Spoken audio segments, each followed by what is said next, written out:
Okay, hello everybody. Let me welcome you to the afternoon session about speech enhancement and coding. We shall begin in a minute. I am Vladimir Malanovsky and I will be chairing this session together with Lukas Pfeifenberger, who is sitting next to me.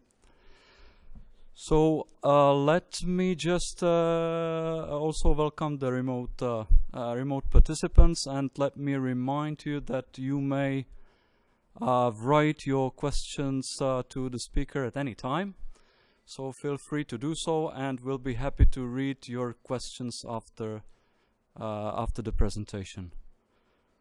And I think it's time now to invite our first speaker.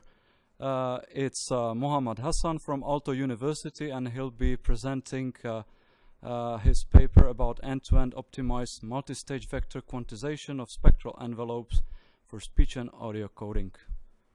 Mohammad.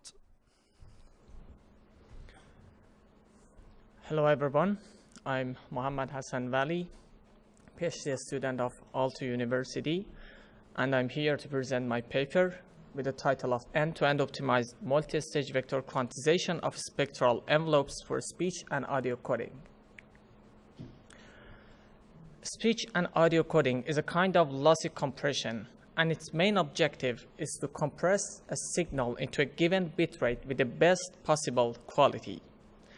It is one of the most widely used applications of speech technology, with more than 8 billion mobile phones in use, and we furthermore expect that it will be used also in IoT devices in near future. So it is important to develop new methods to improve the efficiency of speech codecs. The recent huge success of machine learning algorithms in speech processing applications like speech recognition and classification applications raises hope that there's a lot to be gained also in speech coding. Spectral envelope modeling is an integral part of speech codecs, which tries to model the smooth shape of the magnitude spectrum. Linear predictive coding is one of the most commonly used methods to model the spectral envelope, and a spectral envelope is represented by the coefficients of the linear predictor. Linear predictive coding is only applied in time domain, and so for frequency domain coding, it needs switching between time and frequency domain, which increase the computational cost. WaveNet is a kind of codec which takes advantage of machine learning to improve the efficiency of a speech codec, and it has been shown to be high efficient, but it has high computational complexity, which makes it infeasible to be applied for low resource devices. So our objective in this work is to present a computationally efficient codec with desirable quality. PESQ is recently introduced codec, which performs in frequency domain codec, and it is based on the TCX mode of EVS codec. It models the spectral envelope parameters by applying uniform scalar quantization and then encodes them with a simple entropy coding. Our main idea in this work is to improve the quality of the PESQ codec by modifying its envelope modeling.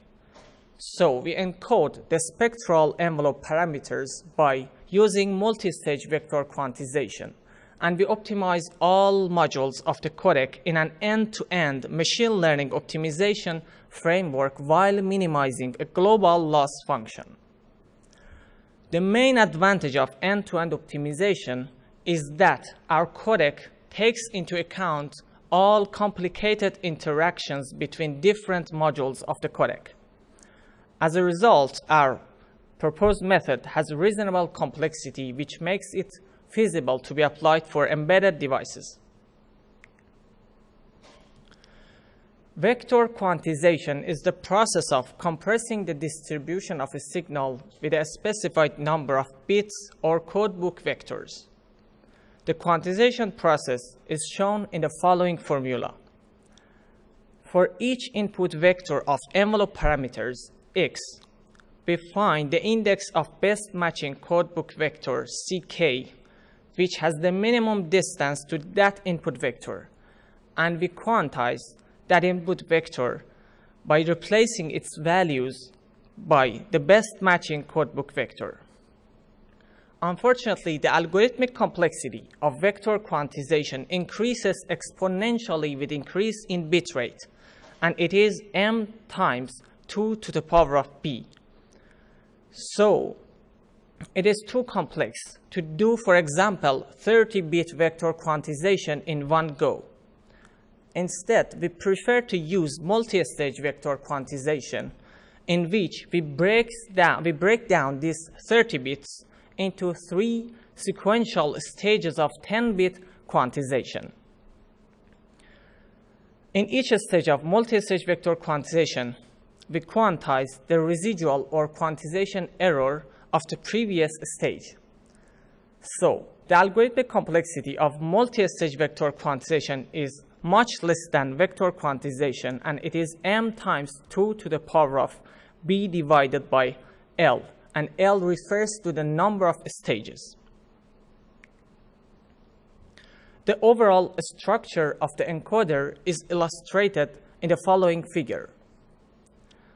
We apply windowing and MDCT transform on the input speech signal to obtain the input spectral energy x, and then we multiply x with a transform matrix A to obtain the envelope parameters.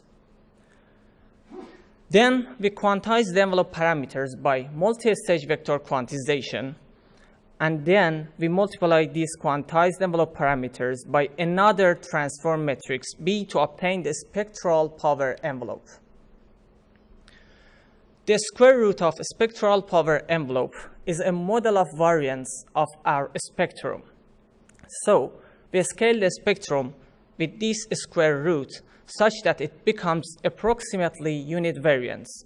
And then we model the scaled spectrum, the distribution of the scaled spectrum by logistic mixture modeling, and then encode it with arithmetic coding.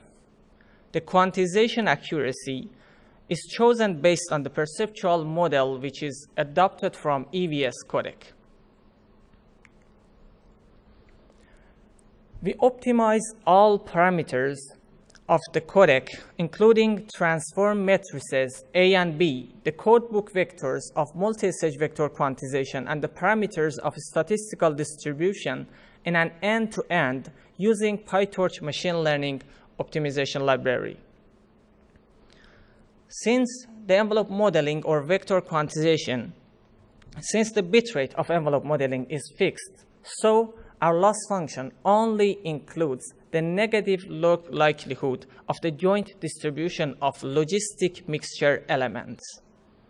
As our train and test dataset, we chose LibreSpeech corpus, which contains 100 hours of clean English speech. The learning process in machine learning is highly dependent on gradient calculation, and the input and the mathematical relation between input and output in a computational graph should be differentiable. But hard vector quantization is not differentiable. So here the solution is to use soft min function, which for each input vector of envelope parameters, it gives a probability to each available codebook based on the distance from that input vector. This method is called soft vector quantization, which makes gradient flow through the computational graph. To prove the efficiency of our proposed method, we compare it with EVS and PESQ codecs in terms of 3 objective metrics, which are PESQ, PSNR, and STOI. In terms of PESQ, our proposed method performs better than PESQ for whole ranges of bitrates and better than EVS for bitrates over 32 kilobits per second. And the trend shows that it would be even better for higher bitrates. In terms of PSNR, We perform comparable to PESNR and better than EVS for whole ranges of bitrates. And finally, in terms of stoichiometric, we perform better than PESNR codec for bitrates below 25 kilobits per second and better than EVS for bitrates over 20 kilobits per second. The PESQ and PSNR values of our proposed method grow with the increase in bitrate, which confirms that our proposed method behaves consistently with changes in bitrate. One of the main challenges in our vector quantization is that how we should choose the bitrate for vector quantization in our codec. One of the most commonly used methods is trial and error, which has two main drawbacks. It is time consuming and it will not guarantee to find the best configuration. So in this work, we introduce an objective method to find the suitable bitrate for vector quantization automatically. Since the quantization error is highly sensitive to the choice of bitrate, so we introduce a scaled error quantizer which tries to find the best bitrate by scaling the quantization error. So in the first formula, we have the quantization error, and in the second one, we scale that quantization error by a positive parameter gamma.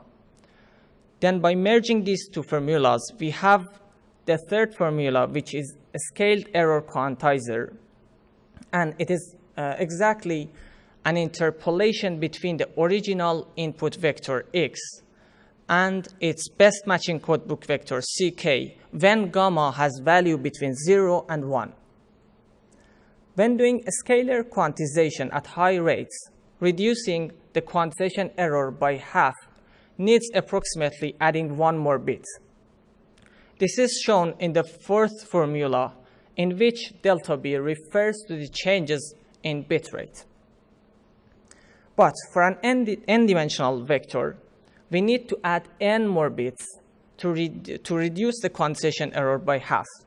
So regarding the previous formulas and discussion, the penalty in bitrate for a scaled error quantizer can be calculated, corresponding to a scaled error quantizer, can be calculated in the fifth formula, which is n minus n times log 2 of gamma. This bitrate penalty refers to the number of required bits to reach the best suitable bitrate.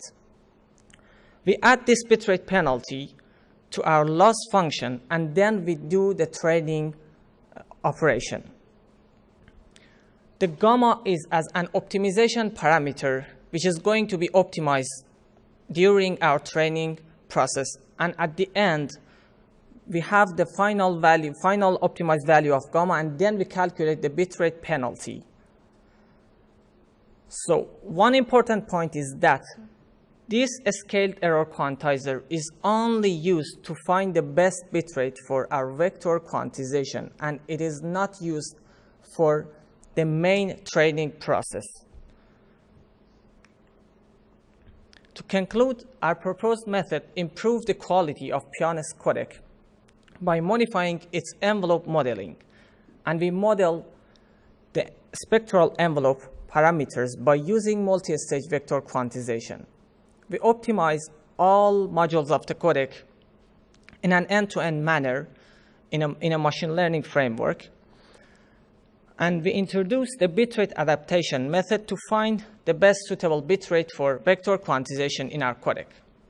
As a result, our proposed codec has reasonable complexity, and it can be applied for low-resource devices, and also it has better quality than EVS and PESNR codecs in some ranges of bitrates.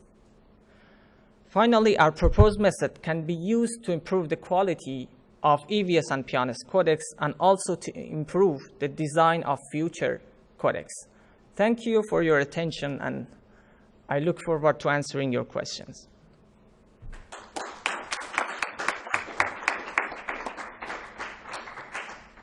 Thank you, Mohammad. We have time for questions. Do we have any questions in the audience? Yes, please.